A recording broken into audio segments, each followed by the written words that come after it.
Welcome to Learn the Sword.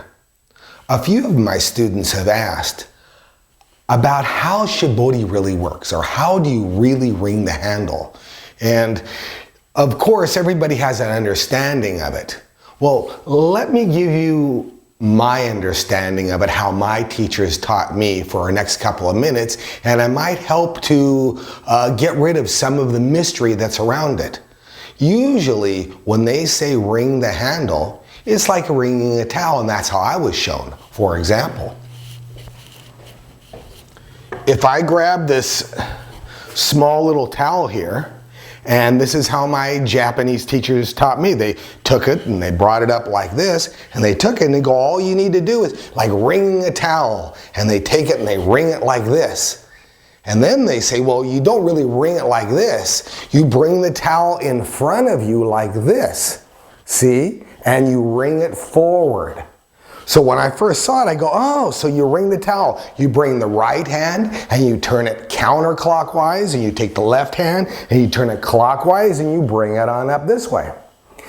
So we do the exact same thing. But you notice when I'm trying to wring the towel, I'm trying to bring my hands underneath and bring it up this way to bring in a full ring to make it tight in the middle.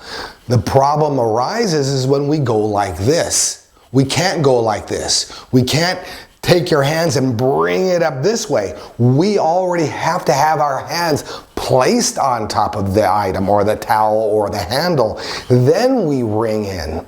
So a lot of the time we end up bringing our arms out too far this way and trying to roll this way. Now, here's another thought. If you understood that wring the towel like this, and then you go, okay, well, what do I do about my arms in here? They're just too wide. Well, you remember that ring it, or shiboru, doesn't mean exactly like you're ringing it this way. It means you're pushing the sword outward too. So take this in consideration.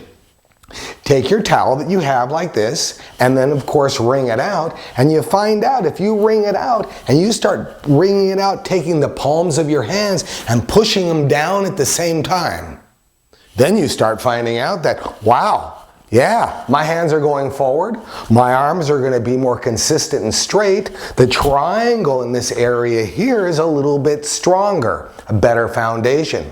So what happens is when you go into casting and this is shiboried correctly, you'll maintain the triangle up into the chamber, and when you cast out and throw it out, you'll have much better consistent casts because they won't be all over the place. You'll come up almost the same, to throw it out the same. So when you become more consistent with wringing your handle, you'll find out the blade won't bounce at the end when you finish your cut. Or you'll find out if you swing the blade really, really hard a few times, your wrists won't hurt, because now you'll have them all locked in. So let's go back, a summarization of this, because it is really, really important, is when you wring the towel or wring the handle or shiboru, remember, this hand goes this way, this hand goes this way, but instead of bringing them around full circle like you're winding up for a punch, is you set your hands exactly on, grab, and then turn both handwards in.